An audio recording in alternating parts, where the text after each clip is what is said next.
প্রায় ৩ মাস বন্ধ থাকার পর নতুন রূপে সুপ্রিম কোর্টের আপিল বিভাগের প্রধান বিচারকক্ষে শুরু হলো বিচার কাজ। সোমবার বিশেষ অধিবেশনের মাধ্যমে এর উদ্বোধন করেন প্রধান বিচারপতি ওবায়দুল হাসান।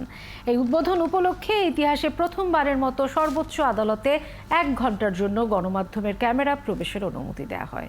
আরও জানাচ্ছেন মিল্টন আনোয়ার। দেশের সর্বোচ্চ আদালতের প্রধান বিচারকক্ষটি কেমন, কিভাবে চলে বিচার কাজ, প্রধান বিচারপতি সহ আপিল বিভাগের বিচারপতি ও আইনজীবীরা কিভাবে একটি মামলা পরিচালনা করেন, এতদিন গণমাধ্যমে এই ছবিগুলো ছিল অনুপস্থিত। সোমবার আপিল বিভাগের প্রধান বিচার কক্ষে ১ ঘন্টার জন্য গণমাধ্যমের ক্যামেরা প্রবেশের অনুমতি দেন প্রধান বিচারপতি। আর তাতেই গণমাধ্যমের চোখ দিয়ে সর্বোচ্চ আদালতের ভেতরটি দেখার বিরল সুযোগ মিলল। নবরূপে সজ্জিত সুপ্রিম কোর্টের প্রধান বিচারকক্ষের উদ্বোধন উপলক্ষেই দেওয়া হলো এই সুযোগ। অ্যাটর্নি জেনারেলের বক্তব্য দিয়ে শুরু হয় এই বিশেষ অধিবেশন। দিনটিকে ঐতিহাসিক বলে উল্লেখ করেন তিনি। আর বিচার বিভাগকে দুর্নীতির ছায়ামুক্ত করার আহ্বান জানান আইনজীবী সমিতির সভাপতি। মামলাটাকে আমাদের বিচার বিভাগ ভারাক্রান্ত, এ থেকে পরিত্রাণের জন্য উপায় বের করা প্রয়োজন এবং এর লক্ষ্যে কার্যকরী কৌশলগত পরিকল্পনা গ্রহণ ও বাস্তবায়ন জরুরি।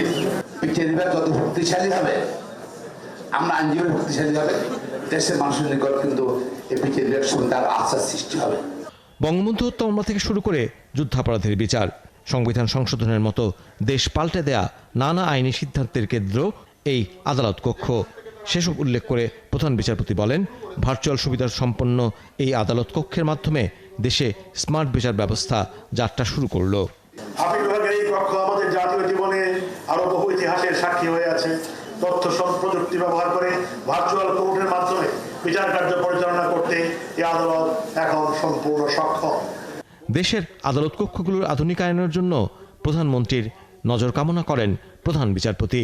আজ বাংলাদেশের শীর্ষ আদালত তথা প্রধান বিচারপতির এজলাস নানান মাত্রায় সুসজ্জিত হয়ে উঠেছে। আমরা বিশ্বাস করি এই আয়োজন নতুন দিনের সূচনা মাত্র। এর মধ্য দিয়ে বাংলাদেশের অধস্তন আদালতগুলোর ভৌত কাঠামোর উন্নয়ন নতুন করে প্রাণ পাবে আশা করি। গেল ২১শে মার্চ আপিল বিভাগে এক বিচারকের আসনের ছাদ থেকে পানি পড়ায় বিচার কাজ বন্ধ করতে হয়। পরে সুপ্রিম কোর্টের প্রধান বিচার কক্ষের সংস্কার কাজ শুরু হয়। বাংলাদেশের ইতিহাসে অসংখ্য কাল মিল্টন আনোয়ার, ৭১, ঢাকা।